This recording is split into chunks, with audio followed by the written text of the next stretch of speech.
सोचिए, अगर एक छोटी सी गलती दो देशों को जंग के कगार पर ले आए, और वो गलती किसी सैनिक की नहीं, किसी राजनेता की नहीं, बल्कि एक इंटेलिजेंस ऑफिसर की हो।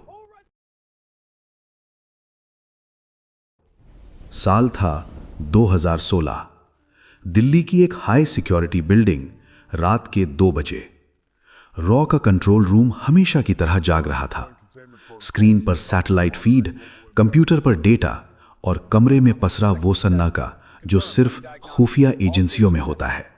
तभी एक लाल बत्ती जली। Code black alert. एक इंटरसेप्टेड कॉल, लोकेशन पीओके के पास। आवाज में घबराहट और एक नाम बार बार दोहराया जा रहा था, प्रोजेक्ट Z7। रॉ के सीनियर ऑफिसर ने स्क्रीन की तरफ देखा। उनका चेहरा सख्त हो गया, क्योंकि प्रोजेक्ट Z7 कागजों में था ही नहीं, या यूं कहें उसे कभी होना ही नहीं चाहिए था। उसी रात इस्लामाबाद में ISI का हेडक्वार्टर भी अलर्ट पर था। ISI के एक युवा एनालिस्ट ने एक रिपोर्ट सीनियर को थमाई। रिपोर्ट में लिखा था, India is planning a covert destabilisation operation, timeline 72 hours. Report के नीचे सिर्फ एक लाइन थी, सोर्स एक्सट्रीमली रिलायबल। यहीं से खेल शुरू हुआ। रॉ को लग रहा था कि ISI किसी बड़े ऑपरेशन की तैयारी कर रही है। ISI को यकीन था कि भारत कुछ ऐसा करने वाला है जिसका जवाब देना जरूरी होगा। दोनों तरफ सिर्फ शक था, लेकिन शक ही खुफिया दुनिया में सबसे खतरनाक हथियार होता है। अब आते हैं उस छोटी सी गलती पर। रॉ का एक गुमनाम जूनियर टेक्निकल ऑफिसर, उसका काम था डेटा को एक सिक्योर सर्वर पर अपलोड करना।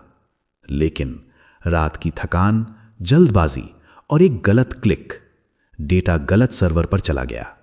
वो सर्वर थर्ड पार्टी था और वहां से डेटा लीक हो गया। उस डेटा में क्या था?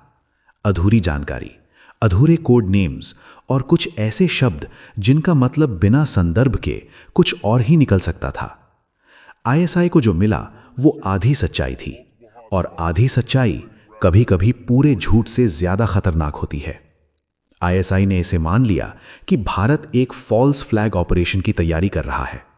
उधर भारत को खबर मिली कि पाकिस्तान ने अपनी फॉरवर्ड मिलिट्री यूनिट्स अलर्ट पर डाल दी हैं। दोनों देशों की सेनाएं बॉर्डर पर हरकत में थीं। मीडिया को भनक लगती उससे पहले ही डिप्लोमैटिक चैनल गर्म हो चुके थे। अब सवाल यह था, सच क्या है और झूठ क्या? लेकिन खुफिया दुनिया में सच और झूठ सीधे नहीं होते।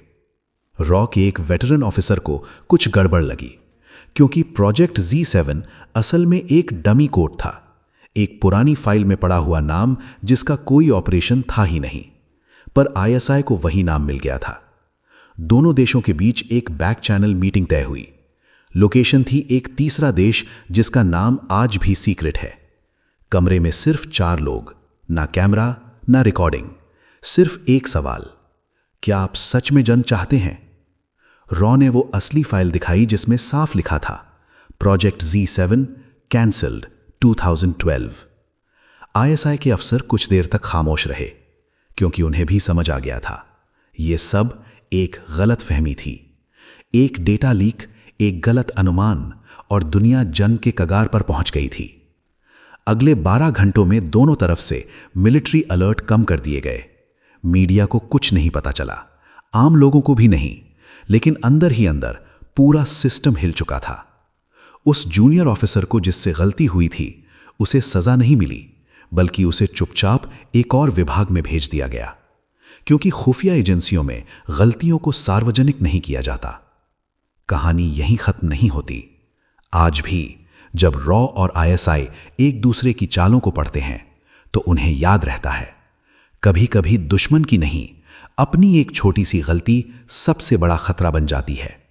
क्योंकि जंग हमेशा गोलियों से नहीं शुरू होती, कभी कभी एक क्लिक से भी हो सकती है।